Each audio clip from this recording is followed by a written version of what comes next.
Test, test. Test again. There we go. Looking good. We're good. All right, everybody. How are you doing tonight? All right, come on, grab some seats. Lots of folks here. There might be some pizza left when we're done with this. Maybe not. But definitely want to thank everybody for coming out to our, what month is it? October GGDA meeting. Yay! You should be out here at TSQ Atlanta with the rest of us. Great pizza, a lot of great games. Thanks to Super Saiyan with Bakemono. Good look at Crystalla, not out yet, but a wonderful game. Missing a great time here, but I'm glad you are joining us online. If you have questions for our panelists tonight, you can text them in Twitch, in YouTube, or in whatever reality you're in, but we'll only see the Twitch and YouTube ones. So we look forward to whatever comments, thoughts, and questions you may have. Tonight is the reality of experimental reality. In other words, what is the theory behind it, and how do we actually make good titles in this? We've had great VR developers in the GGDA, including PulseWorks. PulseWorks sends their sorrow they're not here tonight. They were going to be on our panel, but had to step out at the last minute. But obviously, we've had great events with them, Motion Reality, and other VR developers as well. Most importantly, we have DreamHack coming up in December. If you're interested in being a volunteer at DreamHack, let us know. You can go to ggda.org to find all our DreamHack links. You also still have time to apply for a booth or to be a speaker there. Of course, volunteering is right now our main need, so we'd love to have you helping out, get into DreamHack for free to help us make our siege at DreamHack a reality. Let's see, any other upcoming events? Community is Thursday. If you're into esports, look up Kickback at the Eastern, in not far from here. And of course, the Blue Mammoth Championships, BCX, will be in early November in Cobb County. That's Brawlhalla for all of you fighting games fans. A lot of good fun, another great game made in Georgia. So I'm Andrew Greenberg. I'm the Executive Director of the Georgia Game Developers Association. Very glad to have you here in person and online tonight. As I said, we've had a lot of great success with VR and VR developers in our organization. For those of you here, well, you online can answer, but we mainly care about the people here. For those of you here, how many of you are interested in VR? Oh, wow, that's everybody. How many of you are interested in AR? That's a little less than everybody. Other types of XR? Hey, that's more than the AR side. I didn't expect that. I'm going to have to get some specific examples. I love setting up these conversations as theory versus practice.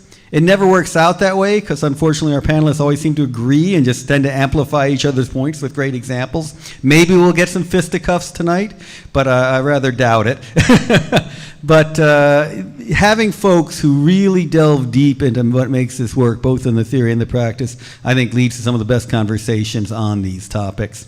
So very much looking for, one last question. How many of you are Georgia Tech students, staff, or faculty here tonight? Excellent. We do have one more thing we want to do. The GTXR Club has a brief presentation they're going to show. Excellent.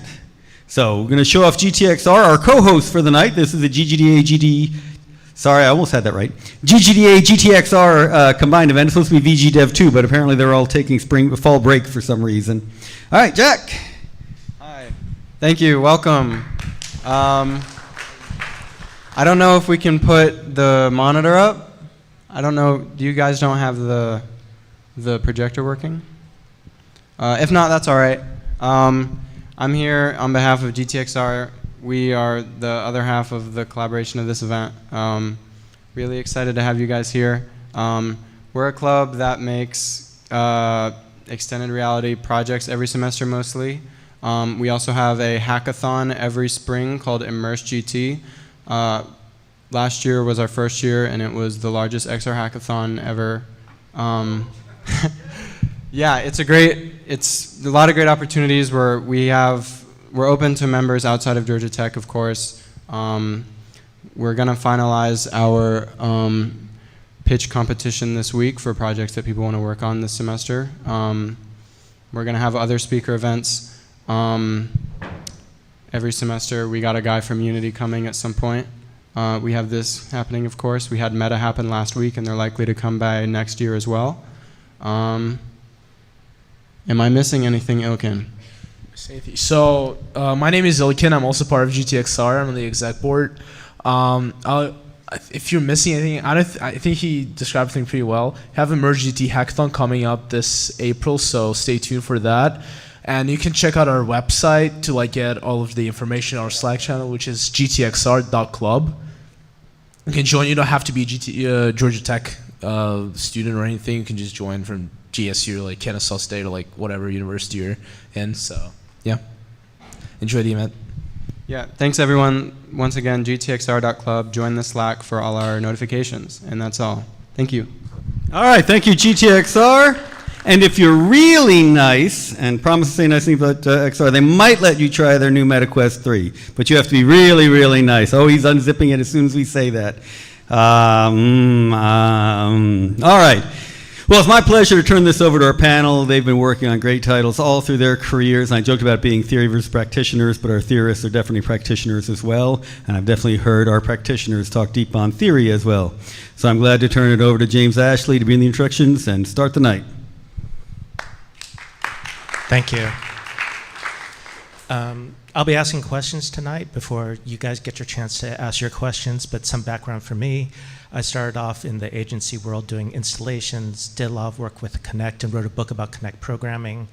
From there, I moved into HoloLens programming and got heavily into AR HMDs and have been doing that for the past 8 years, going through the HoloLens, then the Magic Leap. And currently I'm working for a startup in Redmond, Washington. Now, to my right. Hey everyone, can you hear me? Is mic on? Can you hear me? Okay, great. All right, hey, I'm Marcus Matthews, and just a little quick background. I'm actually a Georgia Tech engineer, industrial engineering, 1986 when I came in, so it's pre-internet, back in the day. But I'm a big fan of sports and gaming, and just really wanted to try and figure out. I started coding in middle school, and just really wanted to figure out how to make that work. And just kind of fast forward, after tech, got into the industry, got into the gaming industry. Went to my first GDC, Game Developers Conference in '94, and ended up going to work for Sega as a sports producer. Got promoted, and probably what most people will know, my biggest claim to fame, and I was the original senior producer on the first NBA 2K, NFL 2K for the Sega Dreamcast. So that's probably now one of the largest sports gaming franchises ever, probably behind Madden and FIFA. And so it's one of the top sports franchises ever in the industry. So, but just been, trying to stay ahead of the curve and pioneering and just thinking ahead about how sports games are experienced. And probably fast forward through a lot of experiences, my most recent engagement was with Niantic, who's maker of Pokemon Go. And the CEO of the company, John Henke, actually played high school basketball in Texas and was a big fan of basketball still. And they got the NBA license, and he wanted to take basketball outdoors using geolocation. They have 150,000 courts globally, plus the millions of POIs from Pokemon. And basically, the vision was to create neighborhood leaderboards.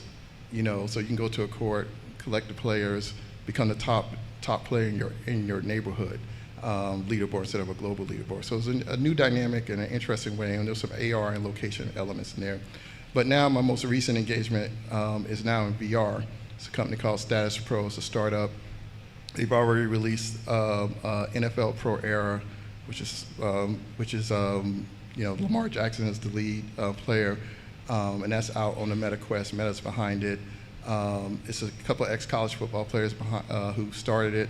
The seed round was a couple of celebrities like LeBron and Drake, but we just raised our Series A, led by Google Ventures, and now we're really trying to scale that up. I just joined the company literally a week ago, but the goal now is to really do the same thing like we did with 2K and just create a whole new angle on sports gaming. I feel like immersion is going to be the next wave, how people experience sports, whether it's gaming or just as fans. So that's kind of it. Hello. My name is Daniel Phelps. I work in the Augmented Environments Lab at TSRB here at Georgia Tech with Dr. Jay Bolter. This is my 16th year as a practicing artist and academic. in emerging technologies. So my work at the Augmented Environments Lab focuses on creating AR, XR experiences for large groups of people. What does that look like now? What evidence do we have that it actually exists? And how can we bootstrap together AR experiences that don't involve a handset or a headset? And what would those look like? What would those experiences look like with emerging or bleeding edge technologies, so that we could design for future mediums in a way? So that's me. And as Daniel just suggested, is this working? I'm Jay Bolter. I'm a professor here at Georgia Tech, and in the digital media program, and in particular, my lab is the Augmented Environments Lab. Daniel is a member of that as a Ph.D. student. We have a number of Ph.D. students in the lab. I think if we're going from to your left to your right, we're going from more practical to more theoretical. I'm the most theoretical in the sense that I don't actually have any titles to my credit. In the Augmented Environments Lab, we think about how augmented and virtual reality and mixed reality, the whole spectrum of what I call reality media, can be used for education, entertainment, expression. And entertainment's an important feature of that, and games are the key digital medium for entertainment at this point, certainly one or two top ones. We have in my department, which is digital media and computational media, we have graduate and undergraduate programs in which we do have games education as part of the program. At the undergraduate level in computational media, you can, which is a combined degree with the computer science department and us, and now music technology, the student can choose different concentrations that we call threads.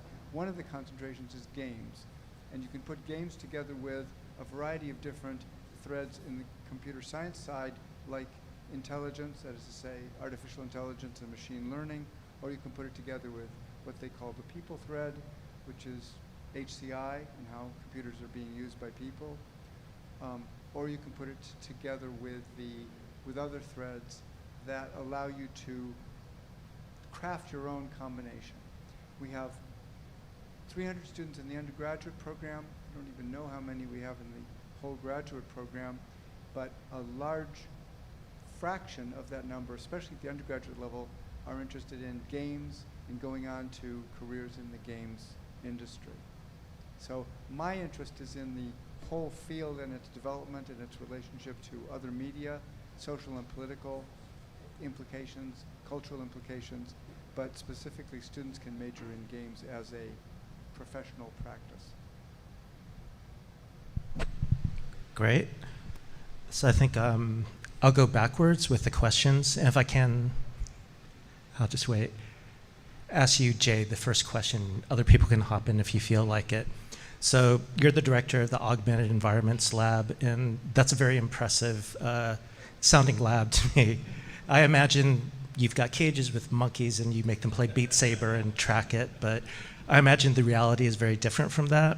So then the question I'll throw to you is, as students come through, what's the biggest misconception they have about AR and VR, do you feel?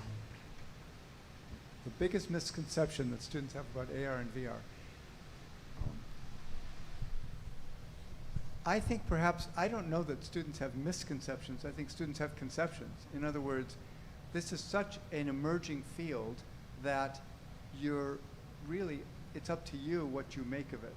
For us, for me in particular, and for some of my students at least, it's the experimenting with not only new technologies, but new forms of experience that they make possible. That's the exciting part of this developing field. So we're less excited by at least I am, less excited by the latest iteration of, the Quest, for example, although it's exciting, the Quest 3, than we are by what you can do, what kind of experiences they can afford. Because you know, the experiences actually lag behind the technology. That is to say, new technological innovations, I'm not saying they're easy, but they're the part that proceeds almost linearly. It's always getting better. You know that next year, the year after that, you're going to have better resolution, better tracking. You know, all of these affordances are going to be improved. The experiences, how you're going to use that, that's the hard, well, that's one of the hard parts. And in fact, you know, I'm sure you've heard the expression, they say, well, your imagination is the only limitation with, you know, if you just buy our technology. Which may be true, but actually imagination is the biggest limitation. Imagining how to use these new technologies in new ways is, for us, the exciting part.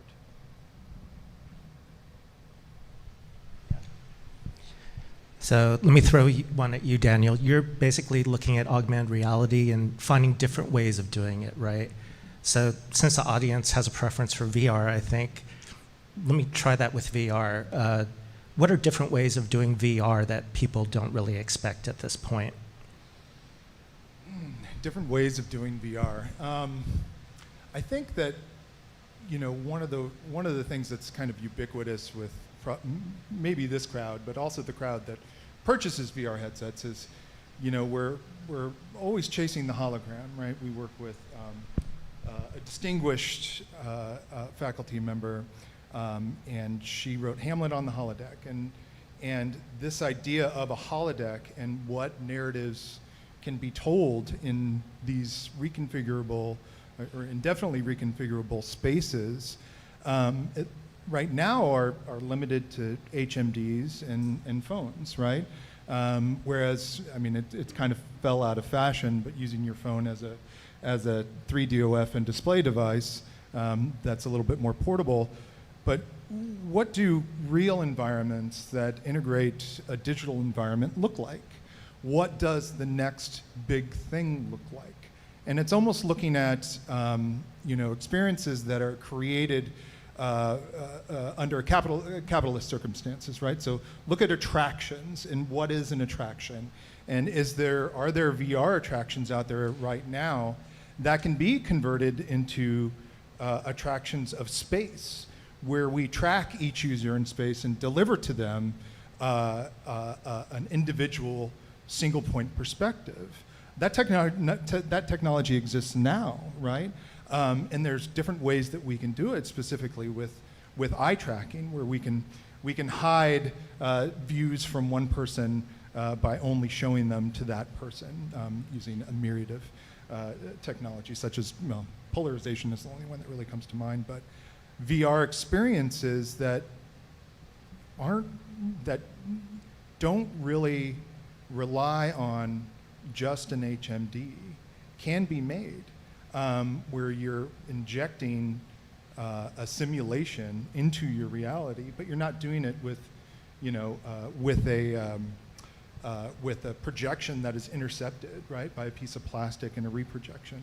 So I think that the scale right now is small, and I think that there's a lot of things that we can do with media architecture, you know, and the fact that we have digital signage that's kind of permeating our normality or our reality that is everywhere, and each one of those screens can act as a conduit or a portal into kind of our digital selves and our digital lives, whether that be for, you know, advertising, entertainment, gaming, or simulation. I think that there's a lot around the corner, and thinking about how some of these VR games can be translated to more open space virtual reality is kind of important. As a lot of you may already well know, that, you know, when something emerges and you're the first on the scene with a prototype or a killer experience, that kind of uplifts that new medium, and at the same time it gives you an opportunity to capitalize on this something new and to build a new experience because you've been thinking about it at least from a theory perspective, for a bit. Nice, thank you. Marcus, so you're the closest on the path of what people in the audience are actually looking forward to doing, probably of any of us here. So the question I'd have for you is, as you get into VR and professional VR development, what's sort of the biggest surprise for you about day-to-day working on VR compared to what you expected it to be like?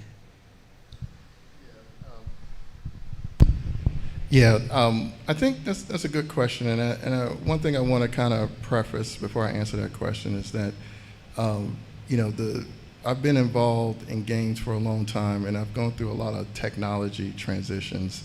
I got into games when CD-ROMs replaced cartridges, and when games went from only 2D to 3D, and then when mobile gaming came out. So I've seen a lot of transitions in the space.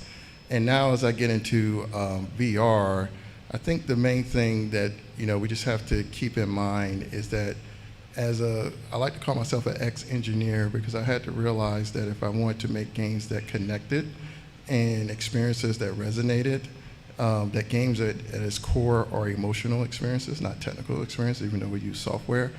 And I had to understand that human beings are irrational. We're not robots, we're not logical, and just like a movie director or a book author, you have to understand how to create experiences, emotional experiences through games. So tension, fun, any kind of emotional experience is powerful for games and entertainment. So as I get into VR specifically, my whole mindset is looking at what kind of experiences that would touch your brain, give you that dopamine hit from either figuring out how to beat someone or to juke someone in basketball, or interesting reaction or celebration after you do good and you get all hyped. All those things are experiences that you got to figure out how to create around sports and make it happen enough to where the game is engaging. And one of the most powerful things about VR is the immersion, which is kind of cliche, kind of obvious, but when I first started more recently playing VR, because I actually was a VR skeptic 10 years ago when Oculus came out. But Meta's done a really good job of reducing a lot of friction and making it more user-friendly for the masses, and not us hardcore technologists who will fight through that. Or if we want to play a PC game, we'll configure our graphics card. Most people won't go through those fights, and the same thing with VR. But the immersion and the physical presence, I had a football player literally invade my personal space, and I jumped back like, oh crap, and that kind of experience is powerful. It's memorable. It sticks in your brain, and you can't replicate it on a console or mobile. And so we're going to really lean in hard now on trying to build out experiences that give you that sense of presence when you play sports and you have teammates and they're near you. Your social aspects of people being in physical space and being able to play catch a football with your friend, with seeing a virtual representation of him, you throwing the ball and you can catch it in a virtual room. Those kind of experiences just can't be replicated in any form. So we're experimenting hard about, okay, how do we take advantage of that? Because social is also naturally an engaging, emotionally touching experience, and just building things around sports in that way. It's challenging, but that's the beauty of a new platform. Whoever figures that out is going to, take the lead in how, this sports, at least for me personally, is being experienced. I think we tried to do that with 2K, and it worked. And I think we got a real good chance now with VR, and just understanding, if you really are into games, really think hard about experience, not the functionality, not the feature, because you can implement features that don't connect, but we want to make sure that our games engage you in experiences and touch you. It's a tricky thing. It took me a while to understand that framework, but I would encourage folks to, when they're building out their experiences, to think about how people are going to feel about what you're doing than what they're doing. Could I just underline what Marcus just said about the importance of experience. He expressed it better than I did, but I think what particularly I noticed in his response was how he said, well, you see, think about it like the way experiences happen in film or the way experiences happen in literary creations. Thinking about this new medium as a medium of expression and a medium of experience is the core, as that is the core, not the fact that it's got these new bells and whistles that come out every couple of years. As I said before, I think this is exactly the way, and the success of his own work, Marcus's work, illustrates that.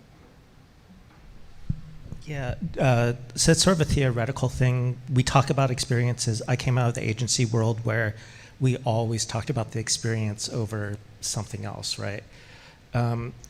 So I'll throw it to you, Daniel. What do we, in VR and AR, what do we contrast the experience to? Is it functionality or? Because I think that's one of the big misconceptions, right? People are trying to pick out what's the best device based on what are the bells and whistles. Let's do a list of features. And to me, that seems like totally the wrong way to evaluate a device. It's about the experience, but then it's really hard to talk about or explain what I mean when I'm saying the experience and why it's the most valuable part. I think experience goes along with this word immersion, right? We were talking about this before. I think that complete immersion, whatever that means to you, is going to mean different to somebody else, but that's kind of what these devices are chasing, right? When you look at the sim world, okay, so driving simulators, flying simulators, the things that these devices plus VR are trying to replicate are electrical impulses in your inner ear, and also trying to create some sort of agency with the immersion, right? To feel as though you're there, to give you, to quote a really terrible kind of trope for VR, this empathy machine, right? To make you feel as though you're there, that you're experiencing those things. I think that when we talk about experience and what that means with immersion, I think from looking at it at the back end, and we do this with design, as we look at, okay, what's our entry point into the user's thought process? How do we get them to think a certain way and do a certain thing through color, through character, through narrative, audio? How do we direct their gaze? And how can we do that consistently across the experience? And you really do, I think that's where theory comes in, and we understand, how, VR is just, single point perspective, right? And this goes back to the second Renaissance, and, we're talking about Brunelleschi and his mirror, and Alberti and his window. And these things that we now kind of take for granted were fundamental in shifting the zeitgeist and how we saw our world, right? And is an experience that one of you in this room may or may not create, is that going to change our human experience, right? And how does it do that? How does it enter the user? And how does it manifest itself? Not only from a narrative perspective, but a real kind of how do you manipulate that idea in there organically and naturally? And I think experience and immersion are a very good way to get there, as long as you don't just treat it as a novelty, right? Treat it as speaking with your audience in a different way. And I think that's where user experience comes into play, but user experience is also, a host of 100 little things that add up to something much larger.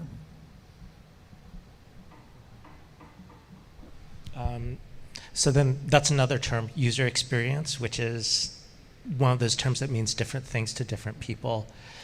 Would one of you want to tackle how to talk about user experience in VR and AR? I'll take a stab just from my perspective, more on the actual application in games, and I'm gonna keep re-emphasizing this because actually coming out of Georgia Tech, I was probably a little too tech feature driven, and I was just all about functionality. And I learned, made a few mistakes, and learned if I want to make a hit game, I got to come at this a different angle. How I think, how engineers think, how programmers think isn't really how most people make decisions, how people experience things. And for me, actually after 2K, I started getting into the psychology because I wanted to know why certain things were working. I needed to dig deeper into the principles. And as far as user experience, user interface, I did do psychology when I took a undergrad class in user interface with Dr. Henneman, who kind of got me into interactive media. But post-career, during my career, there's a book called by Daniel Kahneman called Thinking Fast, Thinking Slow. And it talks about the the system 1, system 2 brain, the automatic brain versus your executive thinking brain. And it really gave me a good framework on how people process things and how the environment and just human nature of how we, stereotype and how we make judgments on first impressions and how things make us feel, even if it's not the core things, how things are packaged actually will make me like or not like something before I get to the main thing, like a restaurant that has slow service or getting your menus and they forget your entree, but the food is amazing, and the restroom is overflowing with trash. Even though the food was great, your experience overall wasn't great. You're gonna give it a 3-star and you're not gonna come back. And in tech, we tend to be very reductionist, and we don't care about how the user gets to the feature. As long as the feature's in there somewhere, that's all that matters, and that would make your product great because of functionality. That might work for business, Y Combinator startups, customer service, workflow optimization, SaaS things. It doesn't work for games and experiences. Those Silicon Valley's product management and approaches to making products work functionality-wise doesn't work for experiences and entertainment.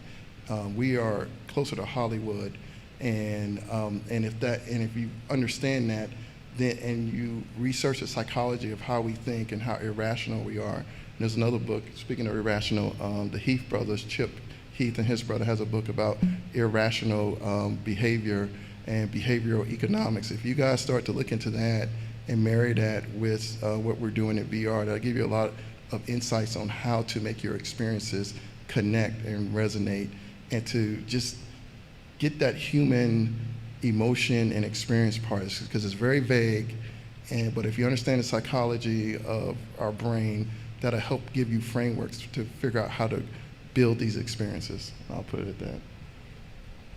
Yeah, I would just add that you were drawing the distinction between a business application and a game, and pointed out that, or let's say a tool that engineers might use for computing, a whole set of kinds of things that computers were originally designed for. In fact, computers originally in the 1940s were designed to solve problems of engineers and scientists. They weren't designed to play games. But when we use the term user interface in the whole field of computing, of HCI, it refers to the place where the computer, the computational application comes up against the user, and what the user, how the user makes happen what's supposed to happen. In a lot of these applications, of course, that's only part of the story, because the application is supposed to compute your taxes or calculate the trajectory of a rocket to the moon or do something task-based. In games, I would say it would be fair to say that user experience is the game. The whole game is user interface. There's nothing but an interface. It's a simulation that is the experience itself. Hence, the kind of experience that Marcus is talking about, the emotional impact and the user interface come together in games in a very interesting way. And that's also one of the reasons why a lot of HCI people will tell you that studying how games are designed is a great way to learn about interface design in general, because games they live or die on the quality of the interface. So moving back to the theory side, we'll hit Daniel again. Do you have any tips for how to make an experience better? What things should people be looking for? I would say, I mean, that's a really hard question.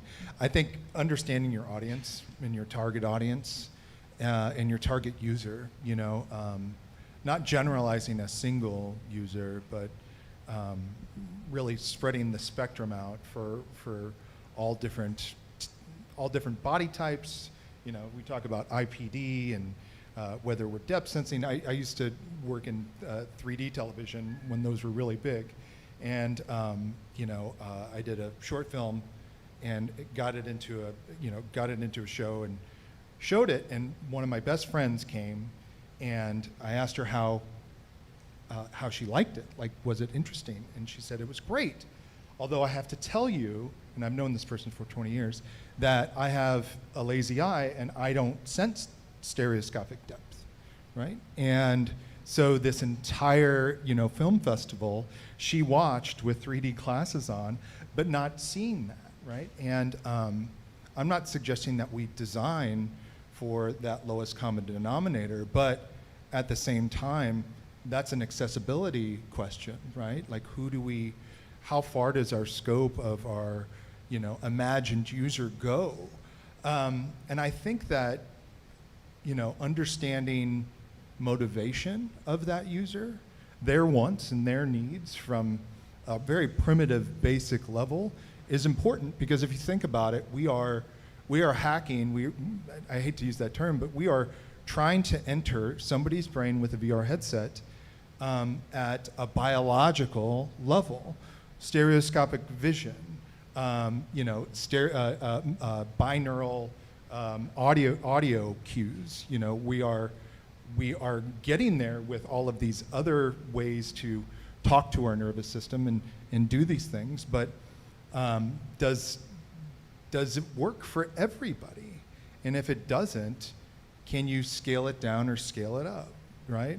And especially as people start to get VR legs, I think that understanding that every person is different, and you should be able to, at a granular level, fine tune it for them using the data that you have, is important to creating a good user experience, and just something to think about as you start in the design stage. What is it going to look like to 50, 100 different people that have 100 different features and things that they're looking for?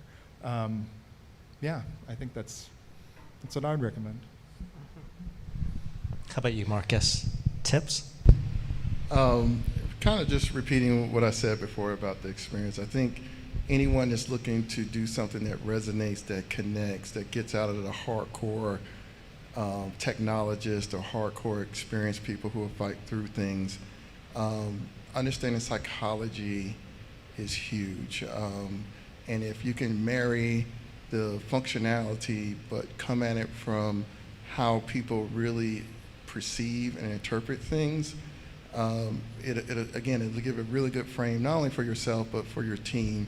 Because again, most folks, I think, it's like, you know, if you're watching a movie, you know, you really don't know what techniques, you know, Chris Nolan was doing with Oppenheimer to move it to a movie that's about a nuclear physicist that's closing in on $1 billion in revenue, one of the biggest R-rated movies in the history of films. On the surface, that wouldn't seem to be a movie that would connect and resonate just based on the plot or functionality of that movie, but how he expressed those plot scenes touched people in a way that made it connect. You know, even my wife wanted to see that movie, and she doesn't like that stuff. She's an action film buff, and so that told me the power of you know, connection, emotion, and those things. And again, the Kahneman book was probably definitely the most powerful and influential. And he does a lot of references of other studies in his book about how people perceive and, you know, using words, how things look, preceding things. All those things really help you understand, okay, how can I translate this ideal, this function, but how do I make it into something that people will like? So in my experience, what's happened is typically it takes as much time to do the experience part of a feature as doing the functionality part of a feature, and we split those up.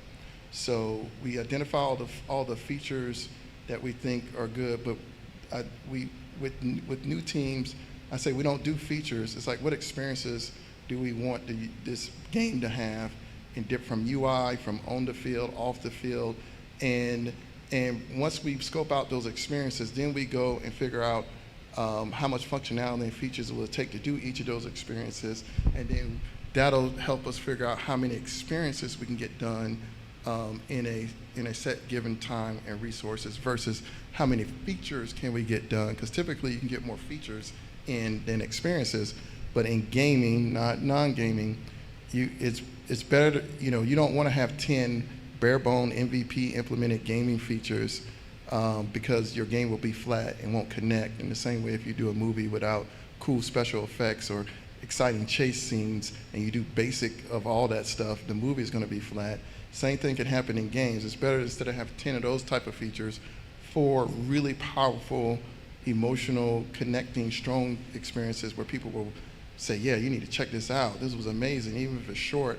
And that gives you leeway to add on to that and scale up into something that's really interesting and powerful. I mean, it's kind of like, for me, I remember when the iPhone came out, it blew away all the existing smartphones that had come out from Nokia, Motorola, and BlackBerry that were just big color screens with a bunch of keyboards on there. But a lot of people don't even remember when the iPhone came out, it did not have an app store. The app store did not come in until 18 months after the announcement. Then the app store came out. But that initial experience was so powerful, Apple was able to add on apps later. I mean, it had iTunes, but they built enough credibility to add on more. And I would encourage everyone to just really focus on building powerful experiences and then adding on more function or more experiences later. I wonder if I could turn the question back to the rest of the people on the panel. We've been talking about, everybody seems to agree that experience is the key.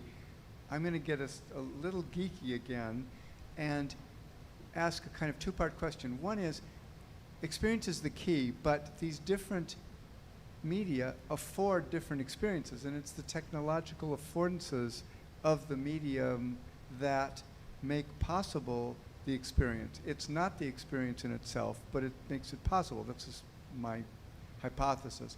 You mentioned Christopher Nolan, who's a great example of a filmmaker who makes powerful films as experiences, but he's also extremely interested in the technology of making film and making a movie. And if you've seen Oppenheimer, if you know about Oppenheimer, he arranged to have it made in multiple different formats, multiple different aspect ratios, to be seen on everything from I think it was 70 millimeter film technology, which is antiquated technology, to IMAX, giving a multiple range of experiences.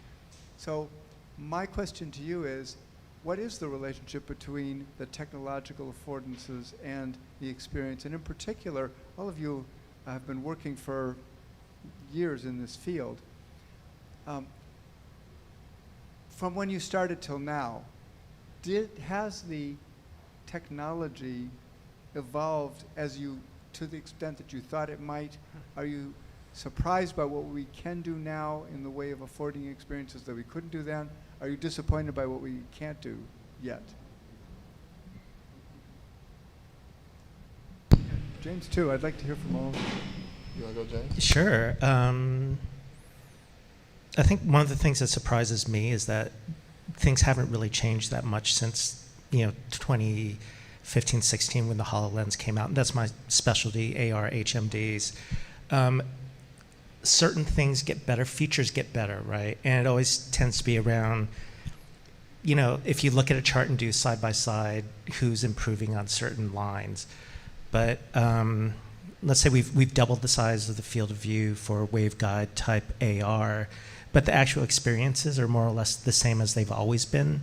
There are certain things that are constantly missing that I don't understand. Like even with the original HoloLens, you could do multiplayer, right? The same way you do gaming multiplayer, and people would brush up against it but never take advantage of it. And that opportunity to create a socially reinforced virtual world was, I always thought, one of the magical things in AR, but very few people delved into it, right? And that's... Why is that? I think there's just enough technical difficulty, and it's also hard to sell. So everybody who's working in the AR industry is trying to figure out, how do I do a startup so that I can get venture capital and tell a good story? I get the feeling that maybe multiplayer AR was just not the right kind of hook. It was a little bit too sophisticated and too complicated to explain. It's hard to explain magic, right? You can go, this is really magical, people will love it, and now you need 5 people to buy devices instead of 1. It becomes too complicated very quickly, even though for me, that would be the place where things could really take off, where people can suddenly say, now it makes sense to do something in AR instead of doing it in a movie, instead of doing it in VR, instead of reading it in a book. So to your question, or a version of your original question, one of the things whenever we write a game for AR should be, why AR instead of some other medium, right? So I would say multiplayer AR is special compared to all the other things you can do in AR and other things you can do on 2D screens. But for whatever reasons, let's say marketing and economic reasons, it was hard to tell that story to people, to investors in particular. And kind of going back to your question about what have I been surprised, or has things evolved? Again, like I said earlier, getting into games pre-internet and seeing the transitions in the hardware capabilities. Probably one reason why I'm not an academic is because I don't look out that far. So I haven't been surprised per se or disappointed. I kind of just evaluate and project out kind of more of the near-term practical technologies and try to build novel experiences. There's one thing I know, if you want to have something that breaks out, you got to create something that's new and novel. And what a lot of people don't realize is, something like 2K was a totally different game than what EA Sports and Madden was doing back in the late 90s. We went more experience and other things around the game, and we maxed out the Dreamcast, which was one of the first really high-end 3D consoles before PlayStation 1s couldn't really do a lot of models and couldn't support a lot of animations. And when we came out, we just went 20x on animations, went 50x on running commentary, which wasn't able to be done. So it sounded like two TV guys interacting with them with all the triggers of the different events that was happening. And we did a little sort on what's the highest probability, best, most impactful commentary. We did all kind of interesting stuff, pushing the envelope, but it was all about wrapping the game around a really strong experience. And so it's not that I'm disappointed or not, it's just my mind, I'm always trying to figure out how can we create new experiences, because probably people don't, I didn't even mention earlier, I had done one of the first licensed flip phone sports games, working with one of Andrew's partners, Ken Leitner. I went from doing big console sports games to starting up a studio here in Atlanta, doing flip phone games in 2002. And we did a full MLB baseball simulation in 1 megabyte. I had to write a pitch-by-pitch simulation I had to write, and Ken did, and Dan did all the coding, did the graphics part, but it was like that was the new thing. Those phones were already making a lot of games for Sega Japan, talking to my friends in Tokyo. I was like, that's coming to the US. I see something there, and we were able to do the first, flip phone sports game. Was that a Java game? Yeah, J2ME and Brew, on the Sprint, exactly, and that was, So for me, and now with AR sports games and now VR sports games, fast forward 20 years, I'm just always scanning the landscape and just trying to figure out how can I create a novel experience. And I feel like for me, actually personally, I think AI is going to impact virtual experience and storytelling, with the type of chatbots, large language models, the NLP that's going on. Now, for example, for a football game, Now you're in a huddle. I can have all my teammates have individual personas, just like in real football. You know, I got the receiver saying, man, you didn't throw me the ball, it's wide open, and you know, your All-American quarterback, you know, or your offensive lineman cheering you up and being that rah-rah guy, and you're feeling that, they're tired, and now with AI, it's much easier to give those personas real feedback to the user as human beings with different feelings and emotions, and then that impacts your feeling and emotion and immersion into the game.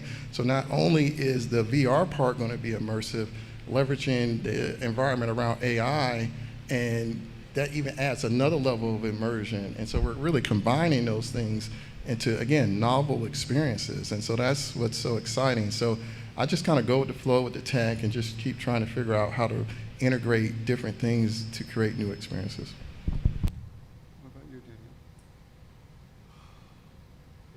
Daniel? It's hard to differentiate what I wish we had versus you know, what I'm surprised isn't here yet, right?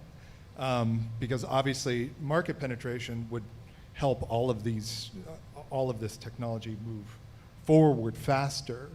And I think one of the unfortunate things, and I'm acutely aware of the group I'm around now, is that VR is probably going to be games only, mostly, right? And simulation and training, that seems to be where the research says this is going into these. I would say niche. You know, VR is still fairly niche. You know, doesn't have the competition yet to drive the technology that could make it a better experience, could make it more immersive, could make it cool, and make it something that you could wear outside without being called names, right? Where it could be mainstream. And I think that's part of what a lot of these companies are chasing, is that killer app, right? That what makes this, and this is to build on what James said, because we say this all the time, what makes this better than the TV or, you know, a high refresh rate screen or 3D? What makes it better? And you have to be aware of, you know, these affordances that we call them kind of in design and theory is all the different ways that you can use them, but you have to be, you really have to know that this medium can be pushed in a way and used in a way that is surprising, that surprises people and says, and if we can all figure out collectively here tonight what we need to do to create a killer app that makes it acceptable, that makes it meaningful, that makes it, you know, when I say it, that means AR and VR, that makes it like an experience that no other provides, you know, and I think that's something that you have to think about when designing these experiences. Why VR, and why, if I do the experience that you're making in VR, why can it only be experienced in that venue and not anything else? I'm going to put a word in positively for games and VR, because I would argue that since 3D games, screen-based 3D games became a real possibility, which would be the 1990s when computer graphics had reached a certain level, you had, I think, created a desire on the part of games players of certain genres of games, like first-person shooters, to be immersed, to fall into a world that they could participate in. And in that sense, they've been wanting VR headsets to work ever since that time. If you think about it, there were attempts to make those VR game sets as early as the 90s, along with the early other applications of VR that were pioneered by Jaron Lanier and VPL and other places like that. Those headsets that he was designing were so expensive that they were really only good for or available to the military and for some other large research purposes. But everyone wanted, in this community, they wanted a headset that was the equivalent of $300 or $400, where they could play those kinds of games. And with the Oculus and now the Meta, the Vive, and that whole generation in the 2010s and now into the 20s, we actually have that. Now it is a niche, but it's in the sense that it's actually only part of the community of games that's really, really important for. I mean, you know, playing casual games, playing Wordle, you don't need a VR headset. And that's a massive audience of players. It's a different audience of players. But those committed gamesters who've been playing, well, they're children now, I guess, who've been playing since the 90s, have wanted to have a world they could fall into. And you know, VR headsets sell in the millions largely to the game community, but also, as Daniel mentioned, to other applications, simulation, training, and those will grow to some extent. But even if games never get to the point of replacing the GUI interface for every kind of purpose, or even the equivalent of movies and television in terms of their breadth of audience, they'll still be a very important component in our media technology. Yeah, I agree. I don't see a near-term equivalent to TV, but I absolutely see a near-term next 5 years of it being a big part of the console equivalent gaming space, where you're going to have a lot of hardcore kids who maybe grew up on the Nintendo Switch, and those handhelds, which sells in the hundreds of millions and it's extraordinarily profitable. I definitely see it getting to that level with VR because of the gaming experience. So it'll be in the console range, which is enough of a market share to where it'll be impactful. And then who knows after that point, it could, you know, with advances in the next decade, with the rate of change, maybe the Google Glass equivalent with the pass-through, and then you wipe off and you're in a virtual world with the dark shade glasses. Who knows? But I really feel strongly that the gaming component would be a profitable experience for somebody.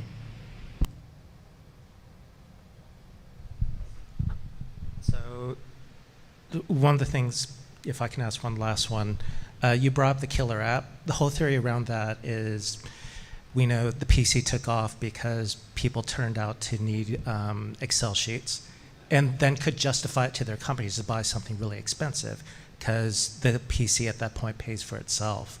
I'm not sure if Apple has a killer app. Maybe the App Store was the killer app for Apple, right? They didn't expect it. It just worked out. And there's a certain fortuitousness to the idea of the killer app. No one knows what it's going to be until it's there. And it seems like that is what everybody's waiting for in VR at this point, too. What is the killer app? And then the second level game is trying to predict what the killer app is going to look like. So I was wondering, are there any games out there that, or even apps that you think have come close or are headed in the right direction?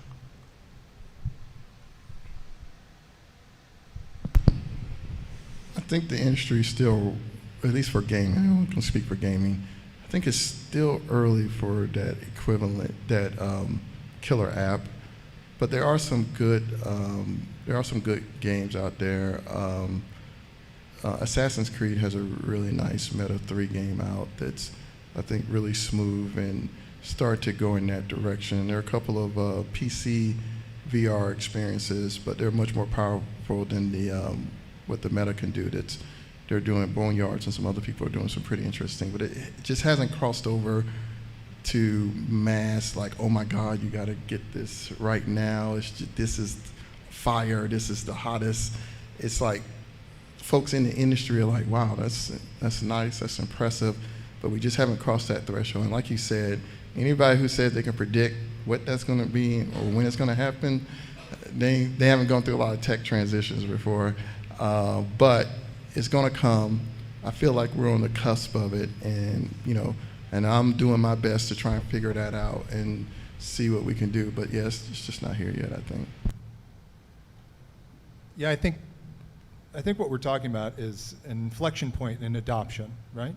And what it takes for adoption to kind of skyrocket and make us all millionaires. I think, if you look at the home PC, a lot of there's a lot of factors that can be attributed to its popularity and its rise since the early 80s. But economies of scale is one of those. Processing power, these things that were evolving in parallel, right? Not to sound like Kevin Kelly, but more, when you talk about the App Store and the iPhone or smartphones in general, that was an inflection point of wireless, data, wireless internet, screens having the fidelity, touch screens, and all of these things coming down in cost. And the bootstrapping of those things together that Apple did created a whole new sector, right? And I see that in VR where we're bootstrapping a lot of these technologies together, and the fidelity and the latency has increased since the 60s and 70s. And the cost has come way down. But what is out there right now that's being developed in parallel with HMDs, right? What can be kind of combined and added together? And that's not just a hardware question, it's a software question, right? Like, we kind of talked about it very quickly, but what can AI bring to the table in harboring these experiences? And what can machine learning and what can large data sets, whether they're personal to you or generalized to your type, how can those be leveraged to increase the experience and the immersion and go beyond novelty, right? I don't disparage that this is going towards video games. I mean, I own all the headsets and have for 13, 14 years, which isn't a long time in the history of this technology. But to see it come from the DK1 and how groundbreaking that was to see it, and then 10 minutes later to feel like you were going to fall over, right? And how that's come along to where the experience has changed, even if it's like boot up time and recognizing the room. These types of little changes that change the overall experience to make it positive, to increase adoption. I think that's one thing that we always need to look towards, right? So I would emphasize or touch again on something that now both Marcus and Daniel have mentioned as a possible motivation or enabler of an inflection point, and that would be AI.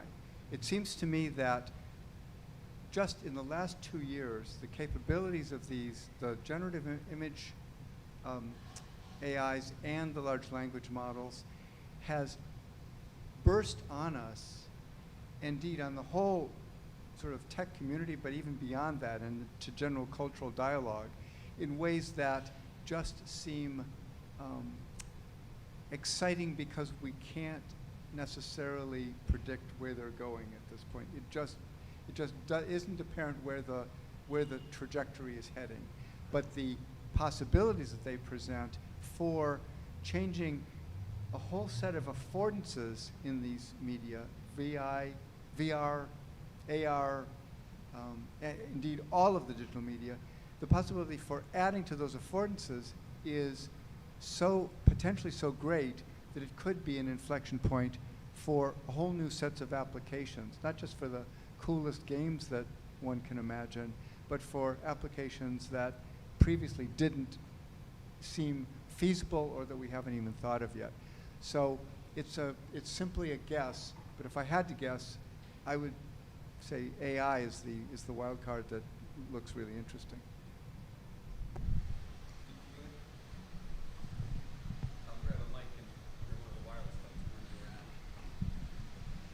All right, so we'll do a question and answer now. If you have a question, I'll get you to raise your hand, but I'll go ahead and do presenter prerogative and ask one. You've talked about all kinds of good things. It's been very positive focused. Let's talk about some of the bad things. What is one bad thing you have seen implemented in some sort of XR, VR, AR game? The classic example for me is when it's in a VR game when a staircase appeared unexpectedly and made me tear off the headset at the vomit-inducing moment of having to change levels like that. What's something you've seen done badly that folks should avoid doing? I think locomotion can be done badly very easily, right? This how to move in the 3D space without without getting sick and dizzy.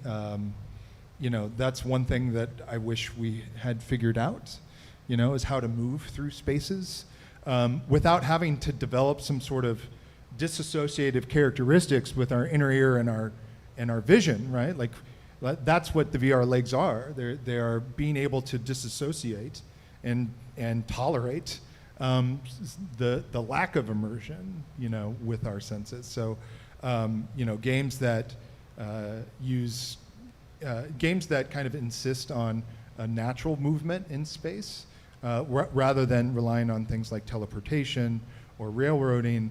It's when it's done right, right? And when it's done poorly, you don't know it, but you know that you don't like VR, right? So there's a slippery slope there. Yeah, and I think to Dan's point, I think the main thing is movement, locomotion. We really can't do anything like you getting tackled and falling back real quick in VR. It's going to mess up too many people. So I think the learnings and the information is getting out there to minimize that now. But yeah, I'm seeing less and less of that. I think it was through several student games. I discovered the secret to making anyone throw up inside VR, which is a driving game will do it, because normally in motion, you need something fixed relative to you. But the easiest way to do a driving game is you throw somebody in a car where you can slip a slide around in the car, and the car itself is moving through a space, and there may be other things. And the moment you realize that there's no fixed point in that world, you're just ready to hurl. All right, I'll run around the mic. If you have questions, go ahead and raise your hands. I'll give a quick plug for PulseWorks, because PulseWorks solved that motion problem by putting you in a simulator that was moving you around with exactly what you saw. And I've been able to do their games more than anything else without getting sick. All right. Question over here. Hello. Thank you for being here, giving us your time and your knowledge. My question is more towards AR/mixed reality more than VR. And I'm approaching this as more as the canvas of this technology, so the space until this technology has to project to. And I'm wondering if from the professional side all the way to the theoretical side, is the space that this technology uses, is it a given or is it questioned? Is it capitalized? For example, on the professional side, the emotion part, like how close a player felt in VR, was a point that you guys are exploiting or exploring. Every time that I'm in a game, I am seeing space, I'm not perceiving space. I'm imagining how it is to be in front of the fantastical castle, in front of that medieval or alien technology, architecture, whatever. But in VR, that is something, or AR, right? It's something that space is now integrated, but it's also the basis of what that technology can do because it's projecting it to it. So I just want to know your thoughts on it. Now we're getting to the reality side of XR. I can speak to, having worked at Niantic and worked with some of the engineers and teams that were doing AR overlaying the world. One of the issues we had that was a challenging, now there's different ways to do AR gaming, but in our specific example, we were trying to create a universal experience outdoors. We wanted you to find a pair of, Nike sneakers in the world that has a certain, rating or characteristic that can improve your player. But one of the challenges is game board in the real world for us is that the world is random and spaces are random. And so it's really challenging if you're trying to make an AR game and know where I can put something that won't be in the middle of these chairs or some place that's hard to get to, or I can't really do the experience visually correctly, and it just takes you out of the scene because I need a blank canvas, open floor thing. So I think one of the challenges for a lot of traditional game folks, at least, and again, talking specific gaming, is how do you create an experience that doesn't come off off-putting or weird, or for the more casual, broader audience, and can really enliven the real world and make that real world into an interesting entertainment canvas. And actually, John Carmack, who used to be CTO of Oculus, kind of did a blog post recently about this, about how the real world is messy, and so you see all these demos of AR games, and it's a clean coffee table in the living room, and no clothes nowhere, and everything's looking, characters are going around, or you're overlaying pictures, but those are like, that might be the exception, not the rule. And again, to Dan's point, when you want something that's broad, that's everywhere, that's used everywhere, then it needs to be functional everywhere. And those are some of the problems, at least for, I haven't really seen solved cleanly. I think eventually there's going to be something out there that really makes that work. I haven't seen it yet, but that's the beauty of technology and research and experimentation. Yeah, I think it's a latency issue. I think what you're talking about with being able to kind of deal with the mess of real life is how quickly can we scan, identify, process, and then make efficient use of the space, right? You're almost an interior designer when you're creating an algorithm for AR, because you are saying, this is what the space looks like. This is the outline of what I want the game to be. If it's actually working with real space, design, develop, and place, and create rules and interaction on those objects as quick as you can, so that the person doesn't kind of walk away from the experience. I think that computer vision, machine learning, these are things that can help us get there quicker, right? To say, okay, this is the space, and if the space changes, the game changes, right? And that's the speed at which we can evaluate all of these data inputs, right? These sensors that we have.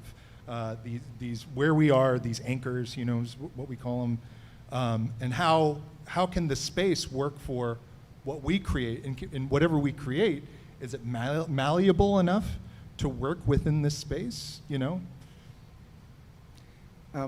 only thing I'll add to those observations is that, if just a historical thought, the distinction that we're talking about here in terms of games between AR and VR is that, as I think Marcus, as both of you said, the AR takes place in the real world, and the real world is messy. VR takes place in a graphic world that you design, so you know where everything is. It's clean. And that's very similar to the distinction between live-action filmmaking and animation.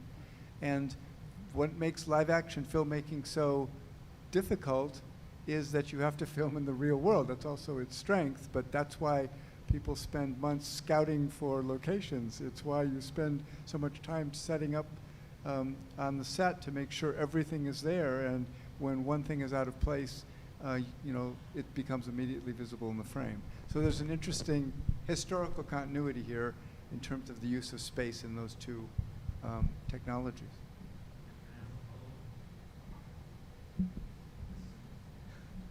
Okay, so there's something that came to my mind as you're answered is, okay, so even though the real world is messy, it's very complex, we still have architectural typologies, right? Like this type of building, we instantly know that it's not gonna look like a residential house, right? So based on those typologies, that even though they do change, they have a wide margin of difference, we are still able to identify them and put characteristics to them. Would not that then a possible answer be that specific AR games are going to be like sort of a platform, is like architectural typology, right? It's like this game you should play it in a house. This game you should play it, outside. This game you should play it so and so and so. I think it's more from the artistic standpoint, or because Pokemon Go. Was there ever like the perfect like urban landscape, urban corner, building, anything that was like this was perfect for this game or for this experience? It's a great question. Of course, there are areas that are ideal for an AR experience to be there. And even when I didn't work on Pokemon Go specifically, I was on NBA All World, which is an outdoor basketball game, geolocated basketball game. But even in Pokemon Go, I worked with the team. We had a team in New Zealand, NZXR, who did most of our AR tech. We purchased them, and there were areas that were ideal, interior and exterior, for doing these experiences. I would say it was a subset of the real world. I think a lot more thought would have to go into getting to the topology, because we weren't doing that level of scanning. The scanning tech wasn't ready for that to be put into a game yet. But I do think, kind of we were saying earlier about computer vision, scanning, companies like Niantic and Google are doing a lot of real world scanning. And I think it can get to the point where, hey, we want this kind of, I'm doing a puzzle game, you know, levels in this kind of experience are going to get you these things, but, you know, playing levels outside based on the topography and architecture will give you this kind of level with this level of difficulty. And I do think, you know, in the future, there will be experiences that are based on, similar to what you're saying, where different types of real world architecture or topology will create different types of levels or mazes or experiences that in aggregate will, you know, progress up to some type of bigger game. I think there is a room for that kind of experience, but it's the technologies are probably, and just the pure game design experience and experimentation probably isn't there yet, but it's going to come. All right, next question. All right.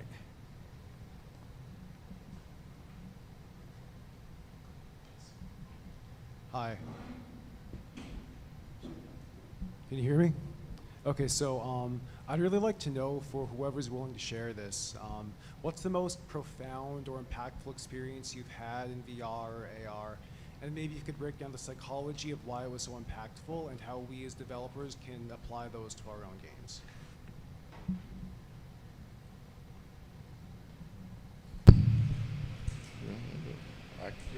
I think I already mentioned mine. It was the, in VR, it was the physical presence. You know, I'm like invading someone's invading my space, and you just can't replicate a human. It felt like my brain got tricked into thinking it was a human right next to me, and there's nothing. You know, but in that world, I felt that. And what you want to do, and then that clicked for me. I was like, oh yeah, we got to build around that. I want to get guys in your face. I want, after a play, folks to be upset or excited, and they're in your face, and you're like, oh man, I feel, forget the vision, you know, the experience, immersion of being in a football stadium, but then the feeling of the emotion of the player, excited or frustrated or tired, and you can feel that too.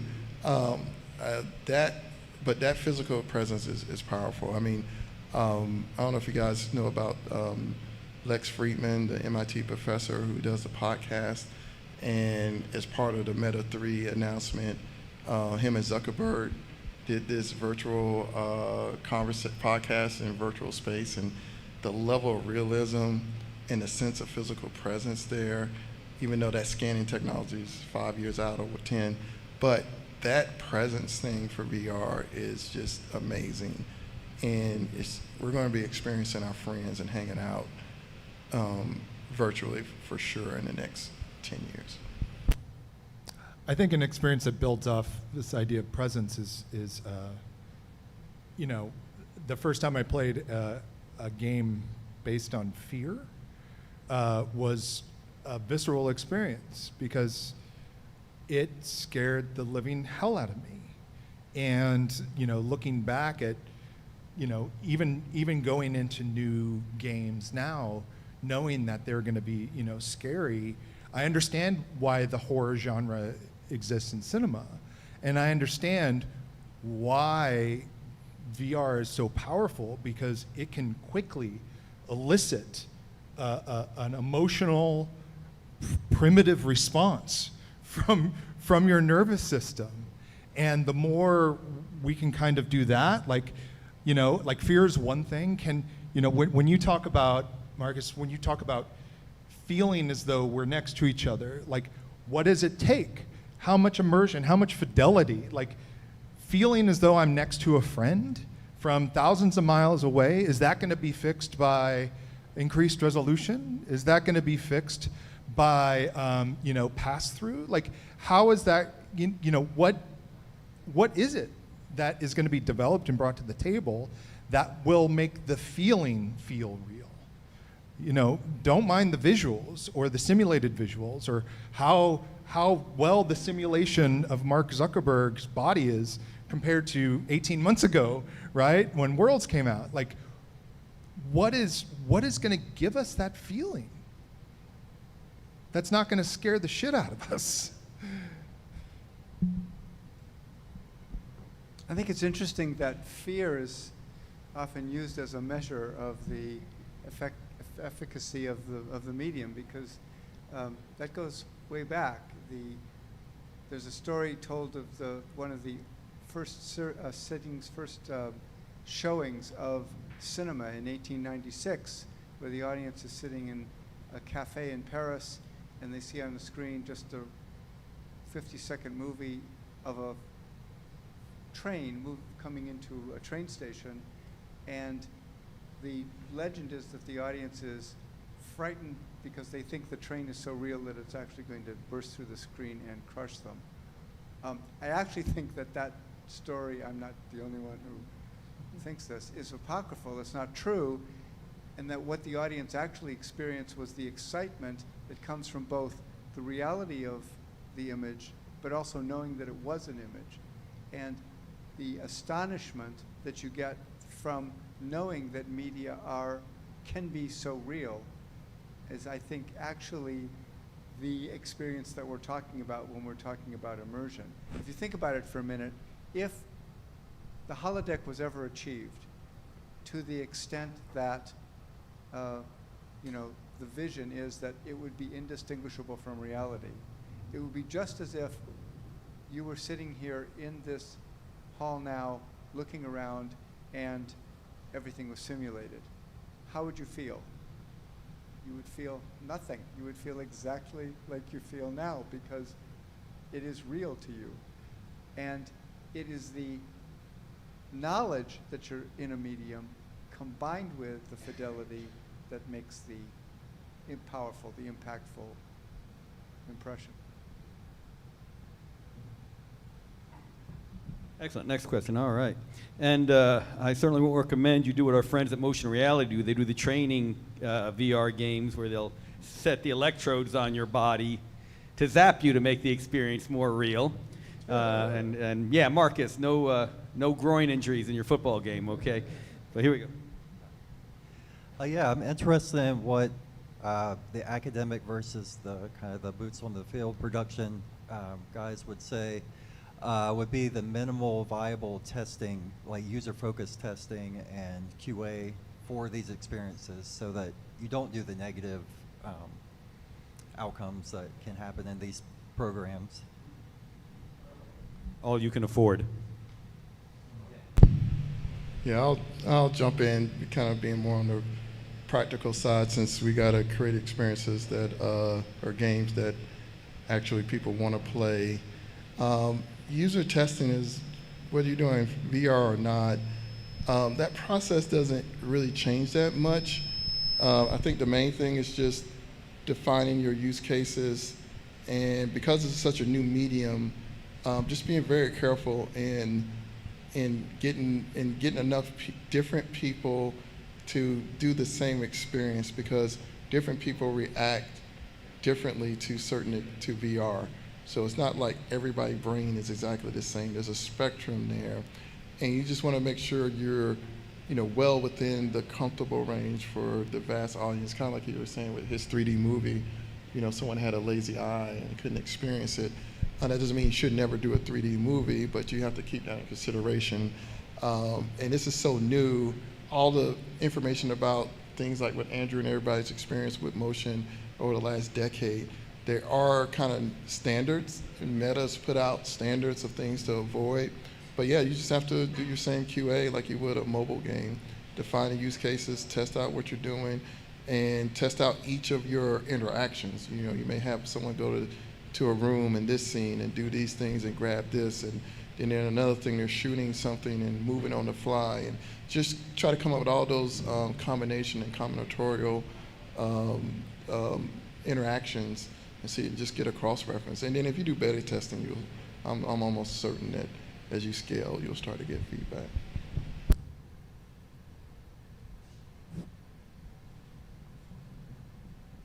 Okay, one last question. We'll go ahead and wrap up. All right. Wow, a lot of last questions. I'll give it to the practitioner to ask the question. So if you haven't tried out Bakemono by Super Sane, make sure you do try it out tonight or check it out on Steam. Hey everybody. Okay. I'm just gonna ask you all the questions I can think of, and then if one of them jumps out at you, go for it. What's your favorite HMD and why? I've been working on my game for 3 years.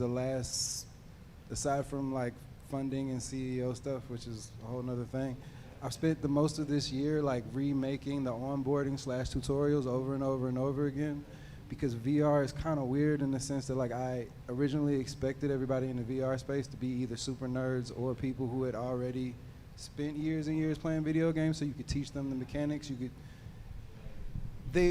I assumed that they would understand all of the mechanics that the game is inspired by, right? But in VR, in reality, there's a lot of children in the VR space, and they do not have the frame of reference or the experience with all of the game mechanics, so you end up having to explain stuff to them that you would never think you'd have to explain in a normal situation. Also, something about being in VR makes a standard mechanic that would be very, very simple to explain in a pancake game super, super complicated for VR people for some reason. And then also,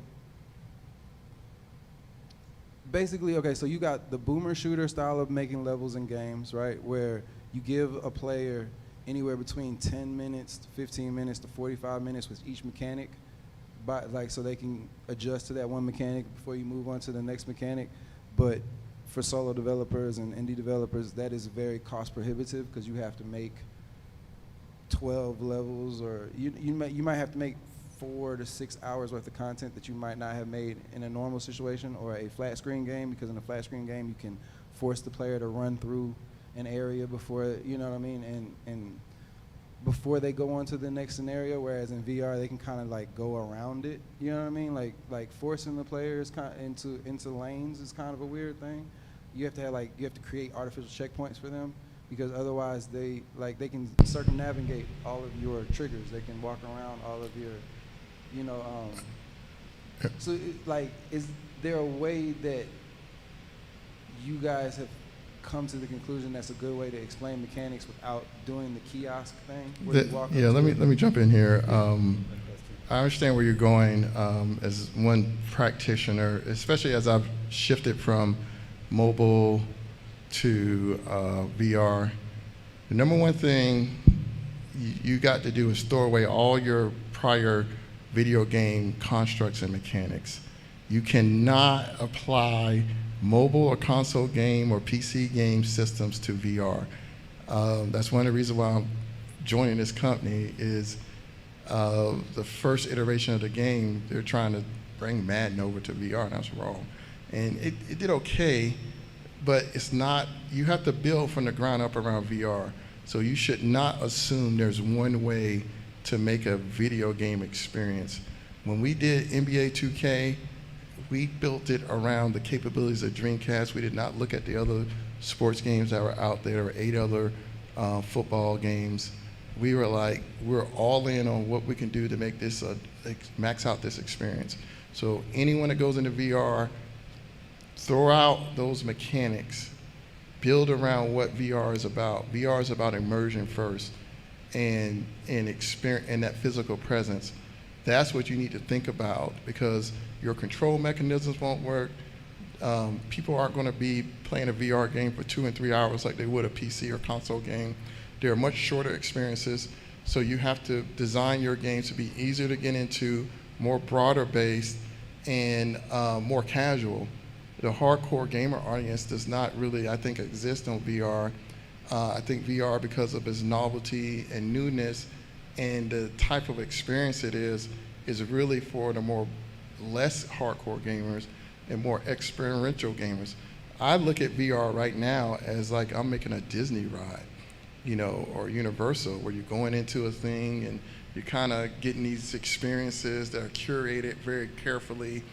and you come out of that 10-minute ride like, wow, that's amazing. I want to wait in line for 2 hours in the hot sun just to get that 10-minute experience. It was that powerful, and I think VR gaming can be that same thing. You just kind of like, my son is playing like the horror games, and he, and that, because it's getting that feeling that he can't get anywhere else. And so I think whether you're doing a puzzle game or a shooter game, you got to figure out what kind of experience can I make that's impactful, that makes sense in VR when I'm shooting or getting shot at or whatever, that's like making me jump or react or get excited, and just build around that and keep it short and sweet, and try not to model other successful frameworks. It's probably going to fail, or you're going to get frustrated, and because I hear frustration, it's because you got to look at it totally different. You got to scrap all that stuff, and I try to be transparent, direct, and really build around the platform. I think that'll give you much more satisfaction.